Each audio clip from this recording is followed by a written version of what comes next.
بسم الله الرحمن الرحيم وأنيقو شاكر فضلا هداد كو عصب تهي سومالي أكشن وحان كا عدسانينا إناد سبسكرايب كنو سارتو maanta waa falaqeynteennii ciyaaraha xiddiga reer Argentina ee Lionel Messi ayaa beeniyay warar toddobaadyadii ugu dambeeyay la isla dhaxmarayay oo sheegaya in uu ka tagayo kooxdiisa Barcelona ama Blaugrana oo uu ku sii jeedo horyaalka Talyaaniga.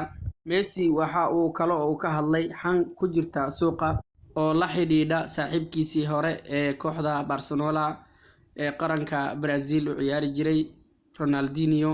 Messi oo la sheegay inuu lacag ku bixiyay xabsigaas kana soo saaray saaxiibkiis xabsiga haddana lagu xukumay xabsi guri maadaama ay wadanka Paraguay ay baari doonto halyeegii hore ee Barcelona Ronaldinho.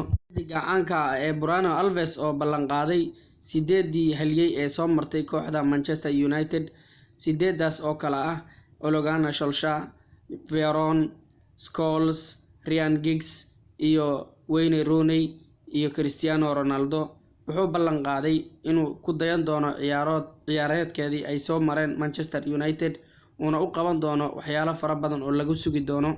Chelsea oo go'aan ka gaartay xiddiga qadka dhexe ee burburiyaha Ole Gunnar Conte ayaa wuxuu ballan qaaday in uu ka tagayo kooxda Chelsea xilli ciyaareedkan haddii suuqa la furo, wuxuuna ku haminayaa inuu aado kooxda Real Madrid ama kooxda PSG Paris Saint-Germain. Chelsea oo ka gaadhay go'aan inay iibin doonto xiddigeeda qadka dhexe burburiyaha ee Kante.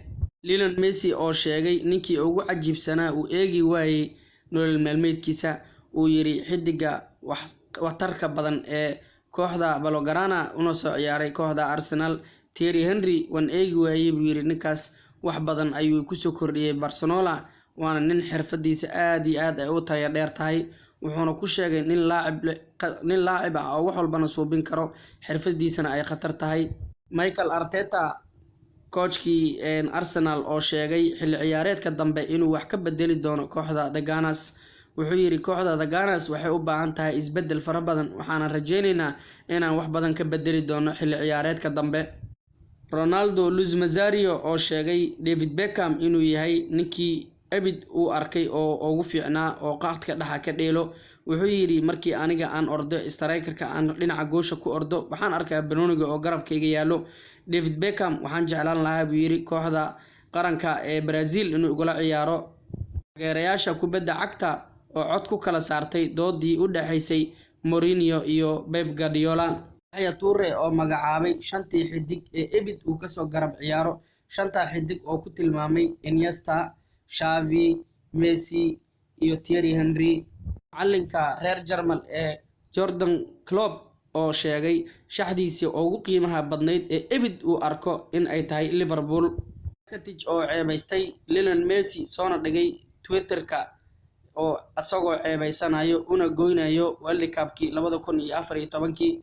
Rakitic oo la yiri kooxda iskaga tag kuna biir kooxdii hore uu ka imaaday Sevilla oo loo goodiyay inuu meeshan waxba u yaalin, uu jecel yahay inuu iskaga tago kooxda Blaugrana. Haddii uu doonayo Sadio Mane Ballon d'Or waa inuu iskaga tagaa kooxda Liverpool una aada kooxda Real Madrid. Macallinkii hore ee Jose Mourinho ayaa yiri Sadio Mane hadduu doonayo Ballon d'Or waa inuu iskaga tagaa una ku biiraa kooxda Real Madrid.